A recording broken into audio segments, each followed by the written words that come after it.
Dengan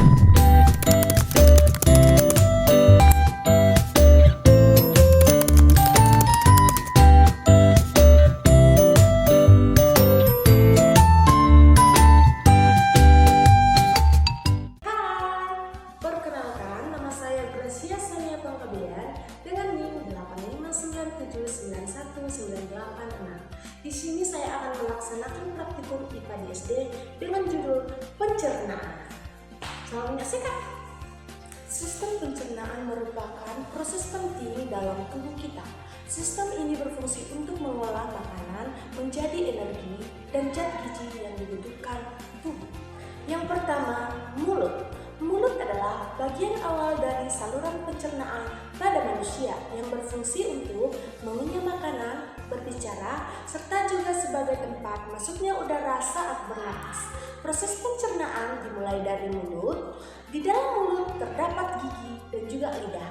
Gigi berfungsi untuk menghancurkan makanan, sedangkan lidah membantu mencampur makanan dengan air liur dan mendorongnya ke kerongkongan.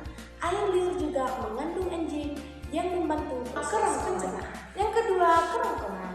Kerongkongan adalah bagian dari saluran pencernaan yang berbentuk daun panjang dan berfungsi sebagai penghubung antara organ taring dengan lambung. Kerongkongan terdiri dari otot rangka bagian atas dan otot polos bagian bawah untuk mendukung gerakan peristaltik. Setelah makanan ditelan, makanan akan masuk ke kerongkongan. Di sini terjadi gerakan peristaltik, yaitu gerakan mendorong makanan menuju lambung secara otomatis. Yang ketiga, lambung. Lambung adalah organ berbentuk kantung yang berfungsi untuk mencerna makanan secara mekanik dan kimiawi.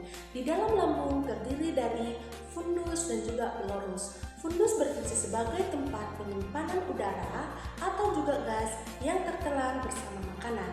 Sedangkan pelorus berfungsi untuk mengatur aliran cair dari lambung ke usus halus. Di dalam lambung, makanan diaduk dan dicampur dengan asam lambung serta enzim.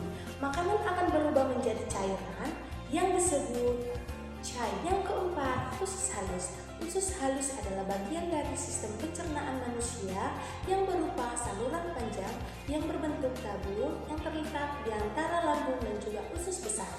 Usus ini berfungsi untuk mencerna makanan. Di dalam usus halus terdapat duodenum dan jejunum. Duodenum berfungsi untuk melanjutkan pencernaan makanan, khususnya untuk pencernaan kimiawi. Sedangkan fungsi jejunum adalah untuk menyerap sebagian besar nutrisi dari makanan yang sudah dicerna. Di usus halus terjadi proses penyerapan nutrisi seperti vitamin, protein, dan karbohidrat yang dibutuhkan. Yang kelima, usus besar. Usus besar berfungsi untuk menyerap air dan juga elektrolit dari sisa makanan serta membentuk dan menyimpan feses sebelum dikeluarkan melalui anus. Di dalam usus besar terdapat kolon dan rektum.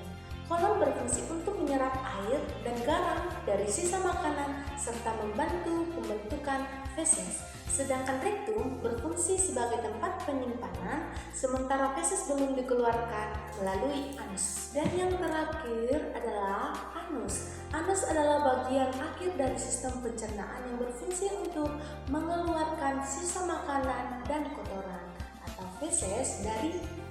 Dapat disimpulkan bahwa sistem pencernaan manusia merupakan rangkaian organ yang bekerja secara berkoordinasi untuk mencerna makanan, menyerap nutrisi, dan menabung sisa zat yang tidak diperlukan oleh tubuh. Proses ini dimulai dari mulut, dilanjutkan ke kerongkongan, setelah itu ke lambung, usus halus, hingga usus besar sampai ke anus. Sekian penjelasan dari saya mengenai sistem pencernaan manusia. Bye-bye.